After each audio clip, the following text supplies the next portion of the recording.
잘 따라오고 계신가요? 드디어 권리분석편이 막바지를 향해 가고 있습니다.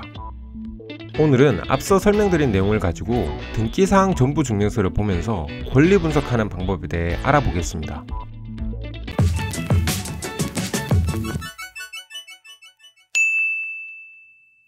권리관계의 대부분은 등기사항 전부 증명서에 기재가 되기 때문에 등기사항 전부 증명서는 권리분석의 시작과 끝을 함께 한다고 보시면 됩니다.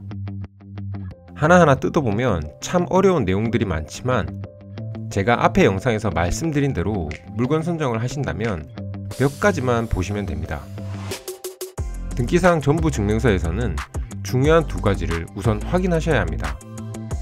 하나는 말소 기준 권리가 무엇인가 하는 것이고, 다른 하나는 임차인이 있는 경우에 임차인의 확정일자가 말소 기준 권리 이전인가 하는 것입니다. 유료 경매 정보 사이트에서는 이 부분에 대해 알려주지만 대법원 경매 정보 사이트를 이용하신다면 직접 확인을 하셔야 합니다. 등기사항 전부 증명서를 보면서 설명을 드려보겠습니다. 마음에 드는 물건을 고르셨으면 등기사항 전부 증명서를 확인을 합니다.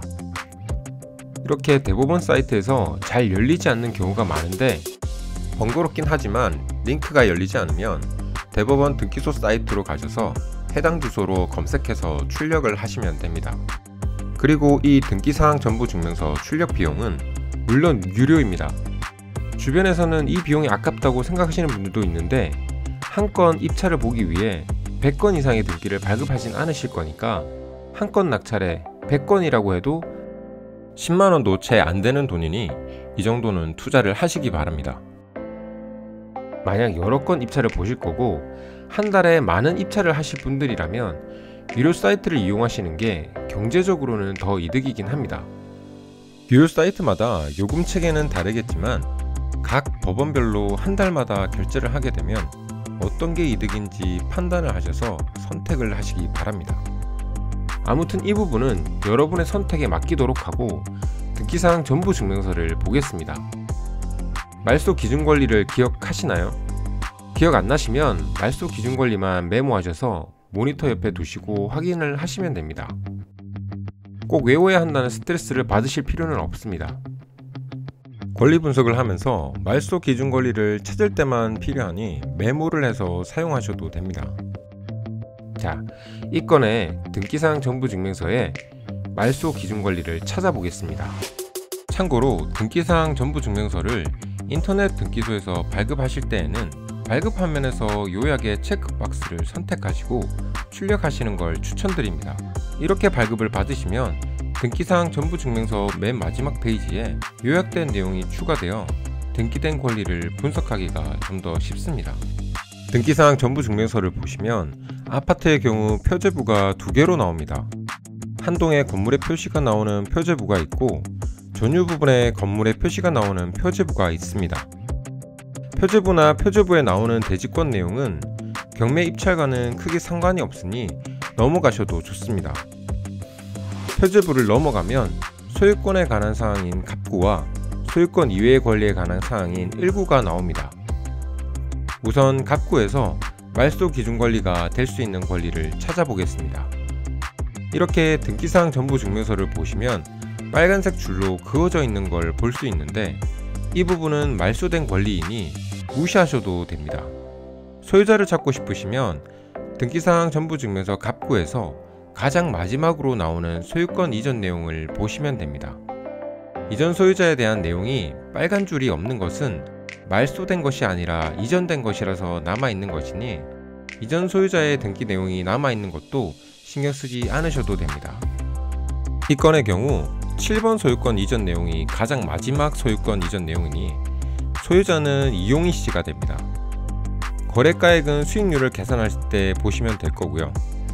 금지사항 등기가 이 등기사항 전부 증명서에 나오는데 이도 경매 낙찰 후에는 사라지니 지금은 자세히 모르셔도 됩니다. 이 경매 물건의 갑구는 별다른 건 없고 갑구에서 말소 기준 권리가 될 수 있는 건 9번의 임의경매 개시결정이 되겠습니다. 계속해서 을구를 보시겠습니다. 을구에서는 3번의 근저당권, 4번의 전세권 설정이 말소 기준 권리가 될 수 있습니다. 4번의 전세권 같은 경우는 임대차 계약을 하면서 보증금이 높은 경우에 이렇게 전세권 설정 등기를 하곤 합니다. 순서상 3번의 근저당권이 전세권 설정보다 선순위이고 갑구의 임의경매 개시 일정보다 앞서니 이 경매 물건에서는 2016년 7월 13일에 설정된 3번의 근저당권이 말소 기준권리가 됩니다. 제가 아까 말씀드린 요약을 보시면 지금 유효한 권리만 나와 있고 접수 정보에는 날짜가 나옵니다. 이 주요 등기사항 요약만 보셔도 대부분의 권리 관계는 정리하실 수 있습니다. 등기부등본을 보기 어려우신 분들은 이 요약만 보시고 권리 분석을 하셔도 크게 문제가 되진 않습니다. 다만 등기사항 전부 증명서를 계속 보셔야 여러가지 권리 관계에 대한 이해도가 높아지니까 어느 정도 권리 분석을 하실 수 있을 때까지는 앞의 내용도 같이 보시는 걸 추천드립니다. 자, 그럼 말소 기준 권리를 적어두고 매각 물건 명세서를 보시겠습니다. 등기사항 전부 증명서 상에 전세권자가 임차인으로 나와 있습니다.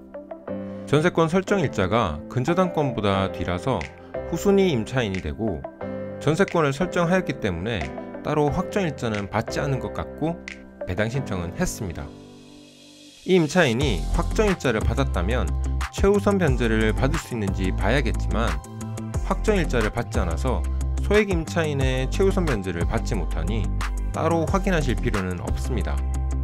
하지만 여러분이 보시는 경매 물건이 최우선 변제에 해당하실 수 있으니 확인하고 정리하는 방법을 보여드리겠습니다. 최우선 변제는 포털 사이트에 소액 임차인 최우선 변제 보증금으로 검색을 해보시면 잘 정리해 놓은 블로그나 글이 많습니다. 제가 이전 영상에서는 현 시점에서의 임차 보증금 범위와 최우선 변제액을 알려드렸는데 이 금액은 보증금 시세가 점점 증가함에 따라 법이 개정되면서 계속 바뀌어 왔습니다. 따라서 해당되는 기간에 보증금과 최우선 변제금을 확인하셔야 하는데 기간에 따른 보증금과 최우선 변제 금액은 보시는 것과 같습니다. 여기서 한 가지 주의하실 점은 이 기간은 확정일자를 받은 날짜가 아니라 가장 먼저 설정된 근저당권이 기준이 됩니다. 이것은 처음 근저당권을 설정한 근저당권자가 설정 당시에 소액임차 보증금을 고려했다고 보기 때문인 것 같습니다. 가장 먼저 등기된 근저당권을 기준으로 찾아보시면 이 건의 경우 확정일자가 있다면 5천만원 이하면 1,700만원까지 최우선 변제를 받을 수 있는 겁니다. 이 경우는 확정일자도 없지만 임차보증금 범위도 초과돼서 어차피 최우선 변제는 받지 못하는 겁니다. 최우선 변제 금액이 있다면 이를 적어두시고 이제 권리 분석한 내용을 정리하시면 됩니다. 보시는 바와 같이 저는 이런 식으로 정리를 해둡니다. 이렇게 정리를 해두시면 한 번에 보기도 쉽고 나중에 계산하기도 편합니다. 자, 이렇게 하면 수익률 계산을 제외하고 권리 자체에 대한 분석이 끝났습니다. 잘 따라오신 분들이라면 별거 없다고 생각하실 수도 있고 조금 어렵다고 생각하시는 분들도 있을 수 있습니다. 제가 올려드린 순서대로만 따라오시면 그렇게 어렵지 않으니 혹시나 이해가 잘 안 되시는 부분이 있으시면 그 부분부터 다시 보시거나 댓글을 달아주시면 제가 아는 선에서는 답변을 드리겠습니다. 다음 영상에서는 이 권리 분석한 내용을 가지고 수익을 계산해보고 입찰 여부를 판단하는 방법에 대해 알아보겠습니다. 이번 영상은 여기까지였습니다. 여러분 부자 되십시오.